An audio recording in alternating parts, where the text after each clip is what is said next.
Good morning, dear friends. It's this guy coming at you with a super early, just fresh out to bed version of homeschooling's early morning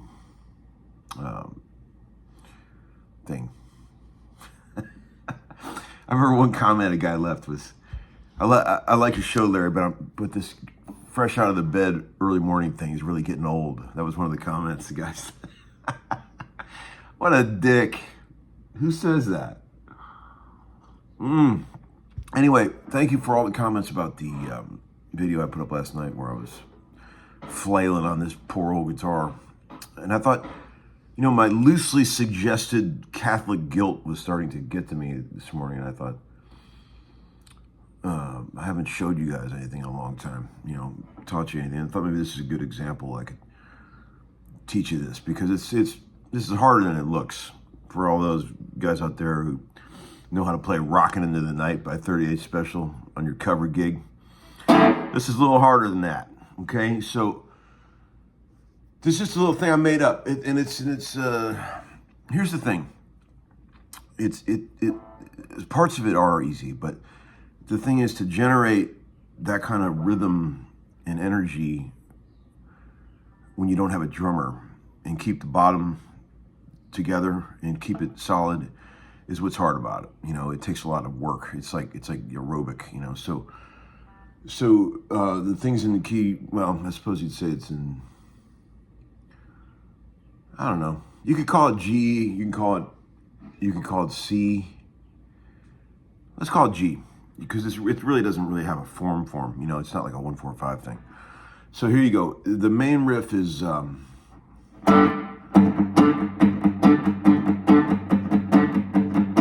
which is simple enough on its own. Okay, I'm only dealing with the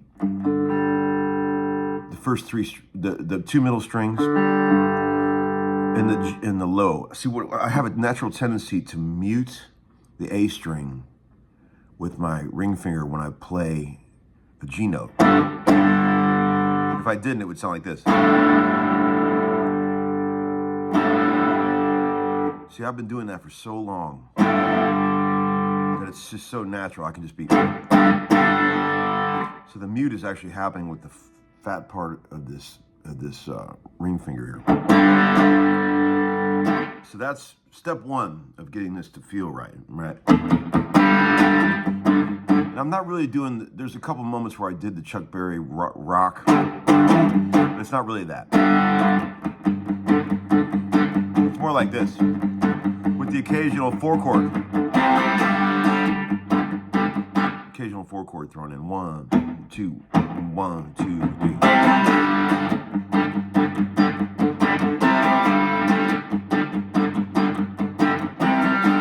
3. Here's where it gets tricky, okay? Then you got to do a hybrid pick part with your ring and your middle finger, whilst keeping that energy going, which is like this.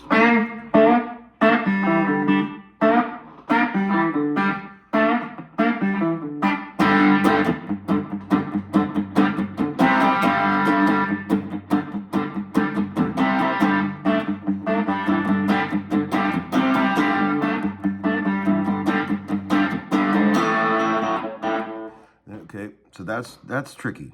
I mean, that's probably the hardest part of the whole thing, honestly, is getting that cooking. 1, 2, 3.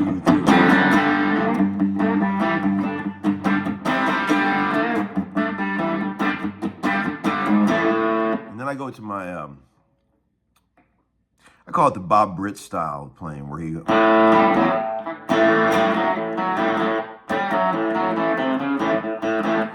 I remember one time I was on a session with Bob Britt, my old buddy, Tom Britt's brother. And he had written a song, and I was trying to play the rhythm part, and he goes, "Give me that guitar." I couldn't get it to feel right. And he was like, down by the bridge, all downstrokes, where you're actually kind of muting.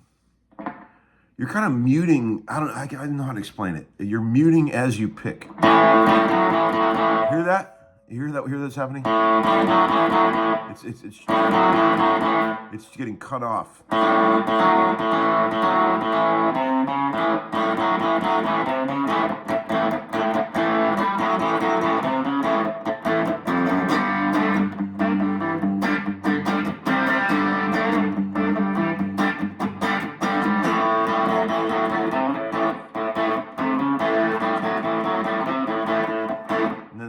goes to an F, F fifth,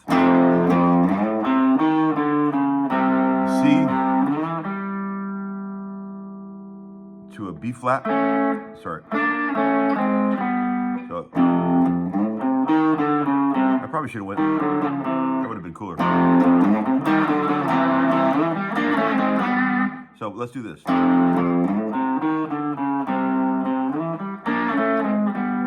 So what's happening there is F major, chromatic from E flat, C, chromatic from B flat, and then back to the rhythm again. You got to get right back on that rhythm. 1, 2, 3, 4.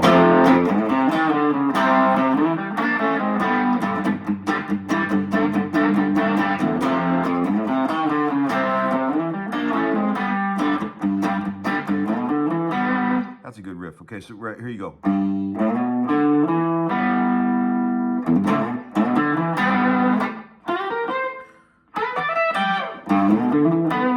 Okay, and then there's then I inverted it up on the next one. So it's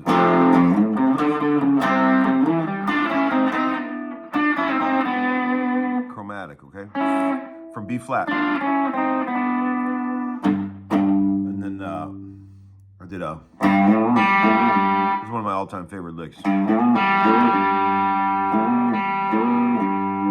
So here's the whole thing, sort of in its entirety. 1, 2, 1, 2, 3. 1.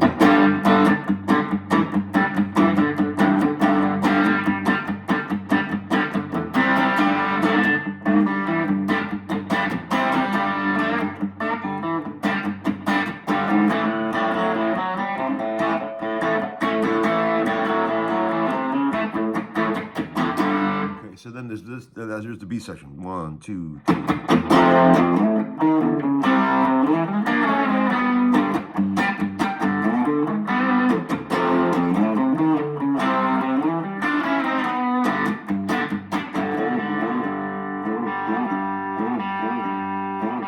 There's a cheapo way to do Honky Tonk Woman without the open tuning.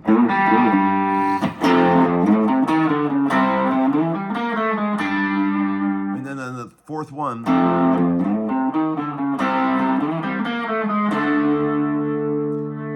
D major.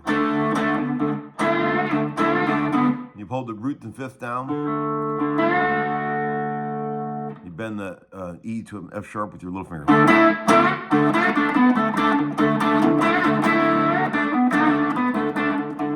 And then to a 4 chord. Hold the bass to the C. And do a unison bend on a G. So.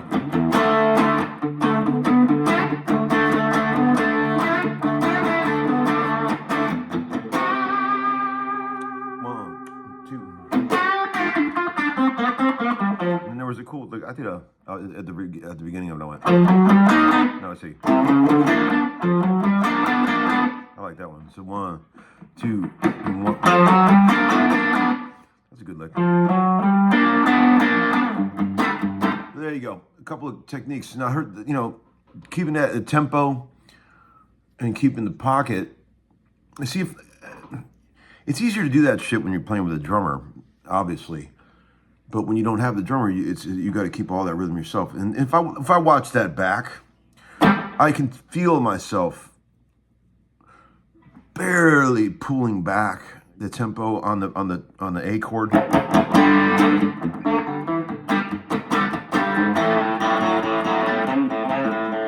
It's like it pulls back just a little bit on the video. It's really hard to just keep all that stuff just cooking.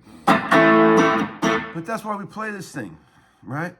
Because we're working on it. We're trying to get it all together.